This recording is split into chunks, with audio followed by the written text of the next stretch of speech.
Hey there! Today we're gonna be learning 5 relatively easy classic funk riffs on the guitar.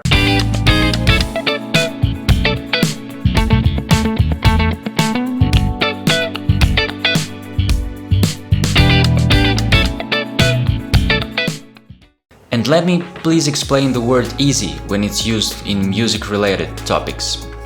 Yeah, the riffs I'm gonna show you may be pretty easy in terms of notes, in terms of chord shapes, in terms of techniques that we're gonna be using to play them. However, if you're a beginner, I want to tell you that there are more things to keep in mind besides just playing the right notes. So listen a lot to the original songs, try to copy the notes, the rhythmic feel, the groove, and just everything. Another great thing to do is to record yourself playing the riff you want to learn and master, and try to compare to the original song. So you can actually hear the difference and try to understand the things that you want to correct. And now please hit the like button and subscribe button, and let's go to the first riff. The first riff we're gonna be playing is one of those classic records from 1962 by the king himself, James Brown. Night Train was originally recorded as a 12-bar blues instrumental by Jimmy Forrest. By the way, James Brown actually played the drums himself on this one. In this riff we're going to use mainly the dominant 7th arpeggios. A-flat dominant 7th, D-flat,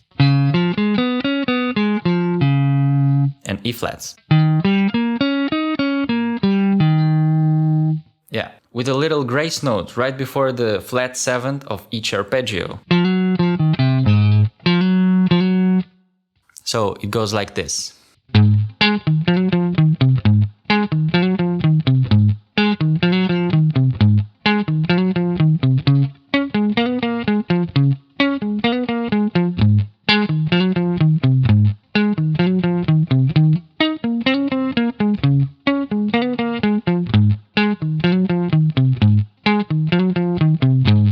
The second one is the guitar intro from the famous Get Down On It by Kool and the Gang. Here we're gonna learn the 2 guitar parts, the little bass line and the little chords thing. For the chords we're gonna be using the shapes of E minor 7th chord on the 12th fret and A minor 7th chord on the 12th fret as well. So the bass line goes like this.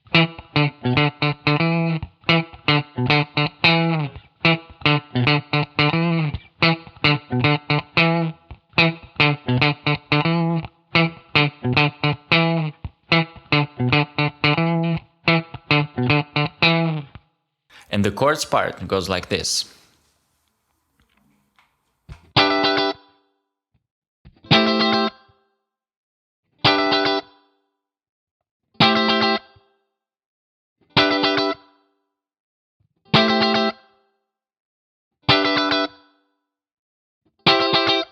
Now the third riff is from 1996. I was 2 years old, by the way. Cosmic Girl by Jamiroquai.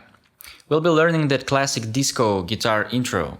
For this one, we'll be using the top 3 notes of E minor 7th, F sharp minor 7th chord, and B 7th chord, which are actually the second inversion of the G triad, the second inversion of A triad, and a mix of second inversion of B triad and B 7th chord.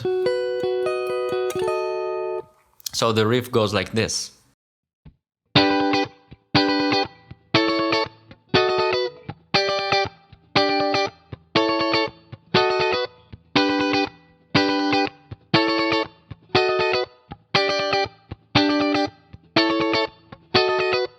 So now let's go back to 1978, and this fourth riff is from I Want Your Love by Chic.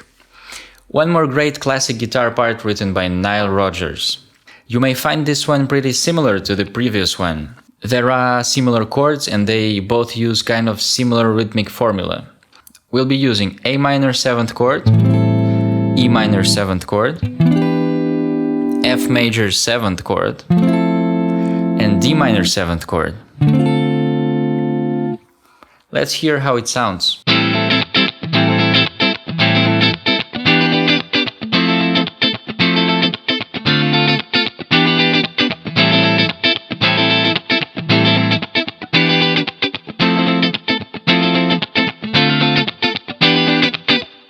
And now the last but not least, the lead single from the first Luther Vandross album, Never Too Much. This song starts with that hard, funky slap bass guitar played by the great Marcus Miller. However, the guitar part is also very interesting and fun to play.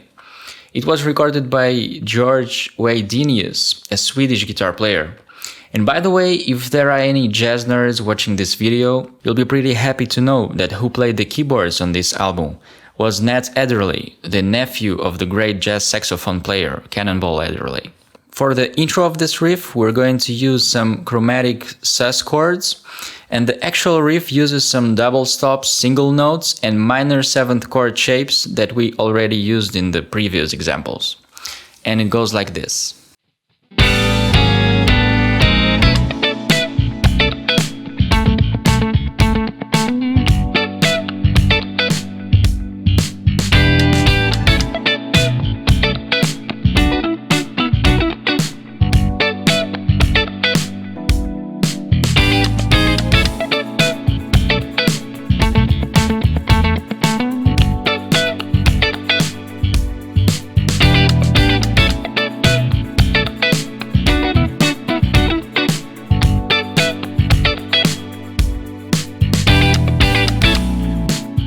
So I hope you guys find this video interesting and learn something from it.